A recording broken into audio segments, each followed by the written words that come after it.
Eu era um calvinista absolutamente convicto. Porém, em 2015, eu tive um diálogo, vou dizer assim, com um pastor batista que mudou minha vida.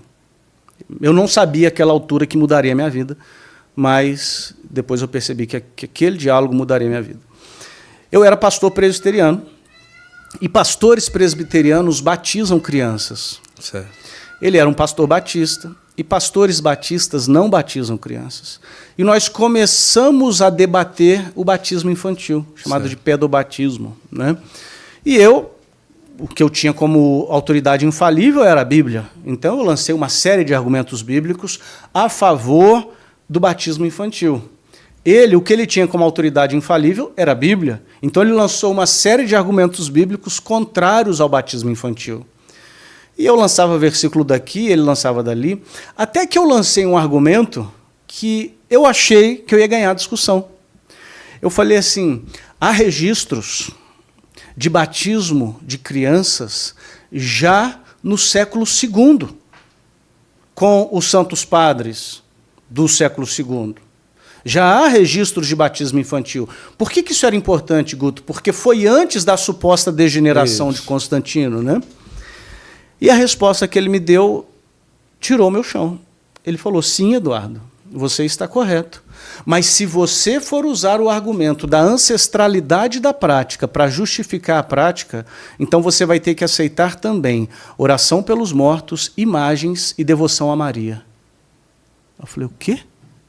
Aí ele repetiu, se você for usar o argumento da ancestralidade da prática para justificar a prática, você vai ter que aceitar também oração pelos mortos, devoção a Maria e imagens. Que ali já se tinha. Aí ele falou assim, e você não aceita essas coisas ou aceita, meu amigo presbiteriano? E eu gaguejando respondi, não aceito. Mas o que ele me disse, que devoção a Maria, oração pelos mortos e imagens são tão antigas quanto, pelo menos, o século II. E quando a gente fala século II, Guto, o apóstolo São João morreu por volta do ano 100. Então a gente está falando aqui de poucas décadas após a morte do último apóstolo. Isso me fez perceber que das duas uma, ou a igreja sempre foi católica, ou ela não se degenerou com Constantino, ela se degenerou com a morte do último apóstolo, para só 1.600 anos depois ser supostamente resgatada, 1.500 anos depois ser supostamente resgatada por Lutero, Calvino e outros. E aí isso me colocou numa jornada de estudos da patrística. E quanto mais eu estudava, mais eu percebia que a igreja sempre foi católica. Então eu fui ler, por exemplo, Santo Irineu de Lyon, quando ele faz o paralelismo entre Eva e Maria, e ele diz que Eva, ouvindo a voz do anjo, sucumbiu debaixo do madeiro, e Maria, ouvindo a voz do anjo, triunfou debaixo do madeiro. Ele diz que, assim como Eva deu ouvidos à voz de Satanás, sendo a catalisadora para o pecado da humanidade, Maria deu ouvidos à voz do anjo, sendo catalisadora da salvação da humanidade. E ele diz assim, de tal modo que Maria é advogada de Eva. Rapaz, isso ele escreveu no ano 180, mais ou menos. Não tem um século que o último apóstolo morreu. Santo Inácio de Antioquia, primeiro aquela frase famosa dele, né? Onde está o bispo, aí está a igreja. Nada façais sem o bispo, apontando para o governo episcopal da igreja, porque eu era presbiteriano. Presbiteriano é um governo colegiado de apenas presbíteros, né?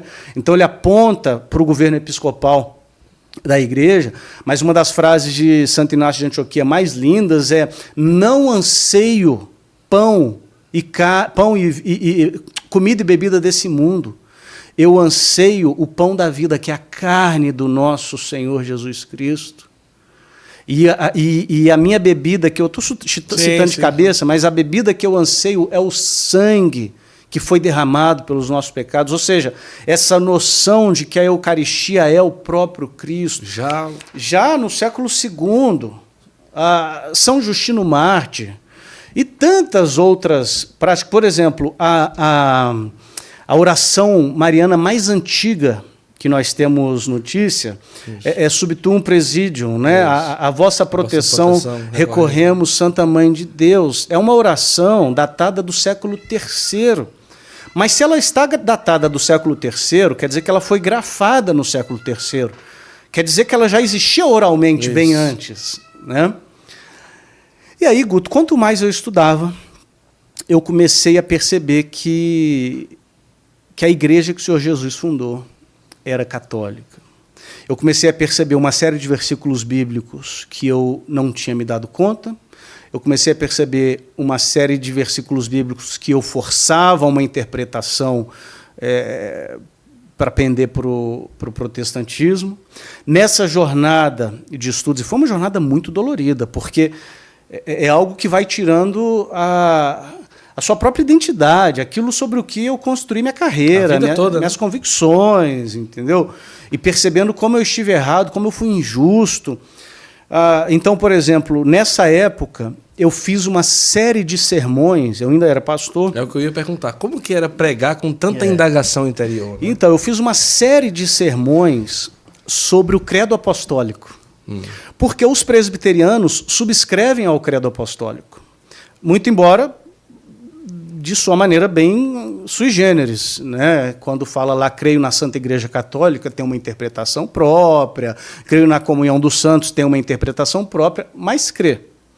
E é interessante, né? No credo apostólico, que os presbiterianos dizem subscrever, não tem creio nas Sagradas Escrituras.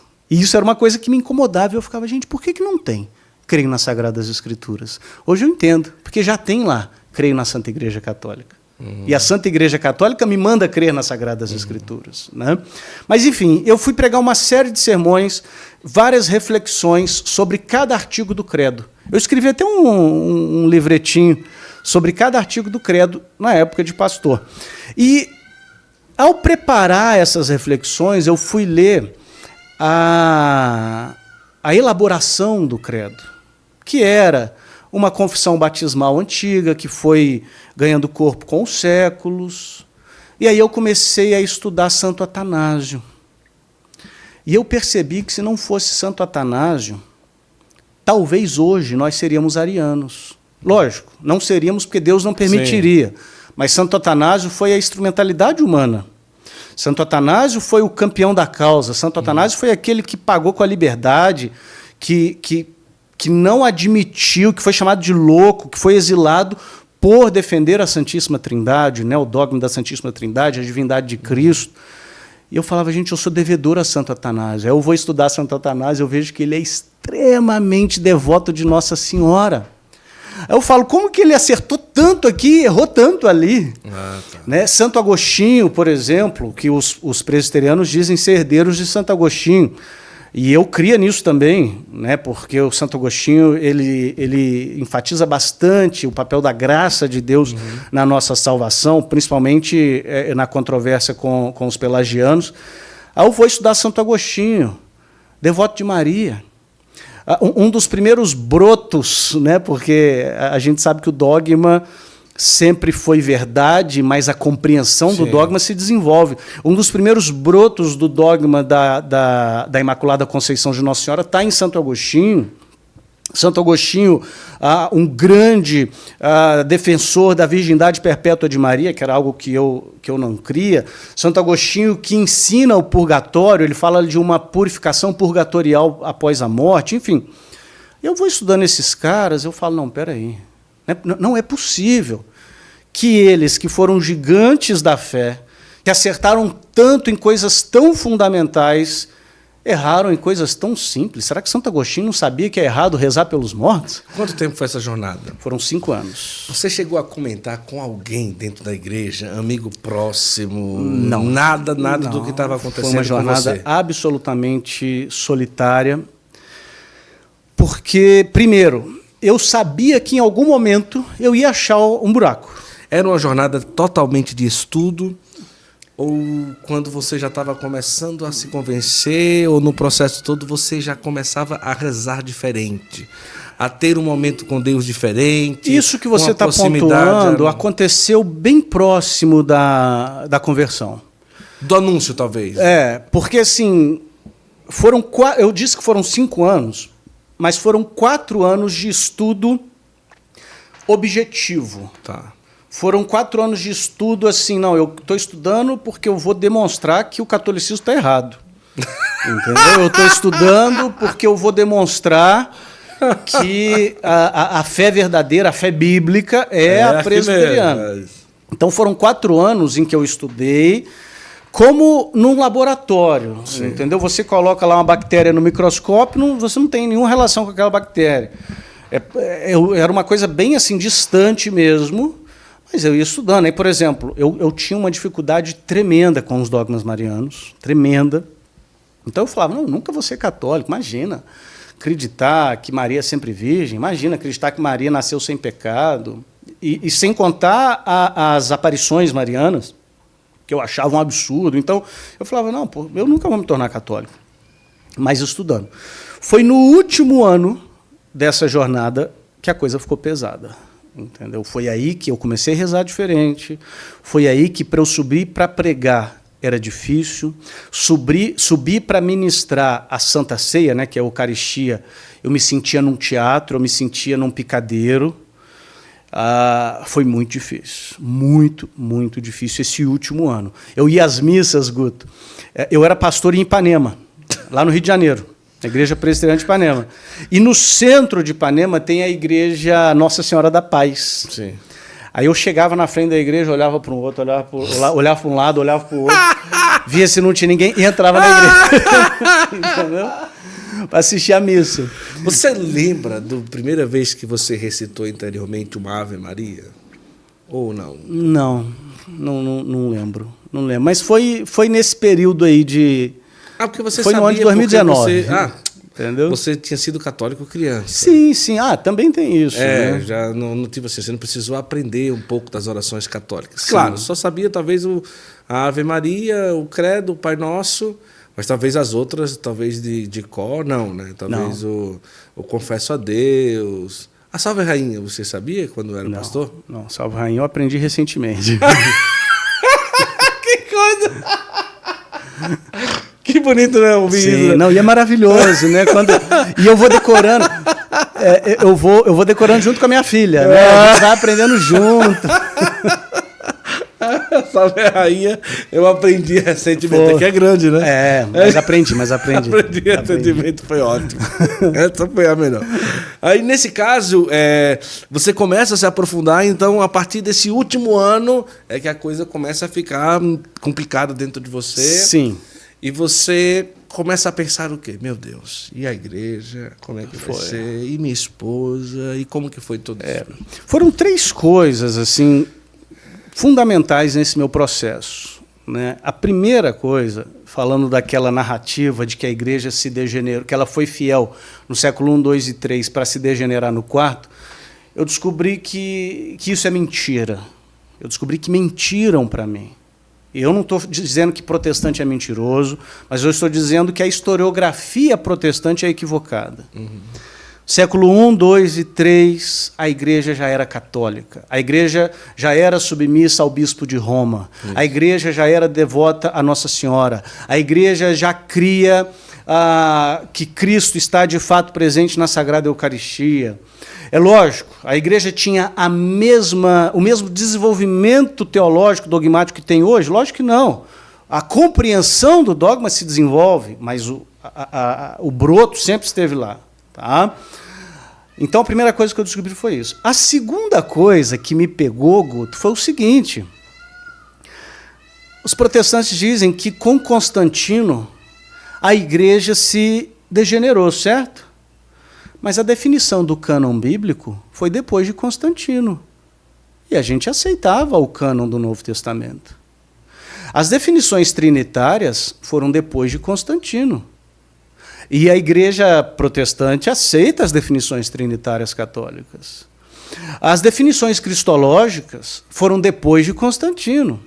Então, nem a igreja, antes de Constantino, não cria, por exemplo, em rezar pela alma dos defuntos, porque cria, e nem se degenerou depois de Constantino, porque tem um monte de coisa que eu acreditava e que só foi definido depois de Constantino. Eu falei que a conta não fecha.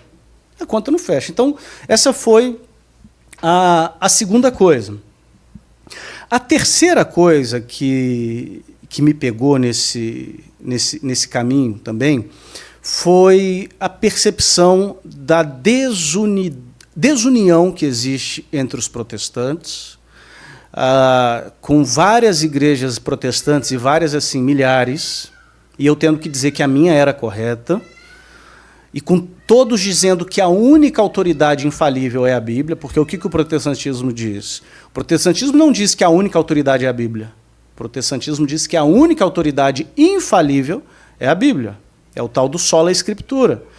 E eu descobri que o sola escritura nada mais é do que sola minha interpretação da Escritura. Porque com a Escritura, um protestante vai dizer-se iluminado pelo Espírito Santo que não deve batizar crianças, outro vai dizer que deve. Com a Escritura, um vai dizer que não existem sacramentos, outro vai dizer que existem. Com a Escritura, um vai dizer que não se pode ordenar pastoras, outro vai dizer que pode. Com a Escritura, um vai dizer que o batismo lava os pecados, o outro vai dizer que não. Um vai dizer que o batismo é necessário para a salvação, o outro vai dizer que não. Um vai dizer que a igreja deve ser governada por bispos, outro por presbíteros e outro pela Assembleia de Fiéis.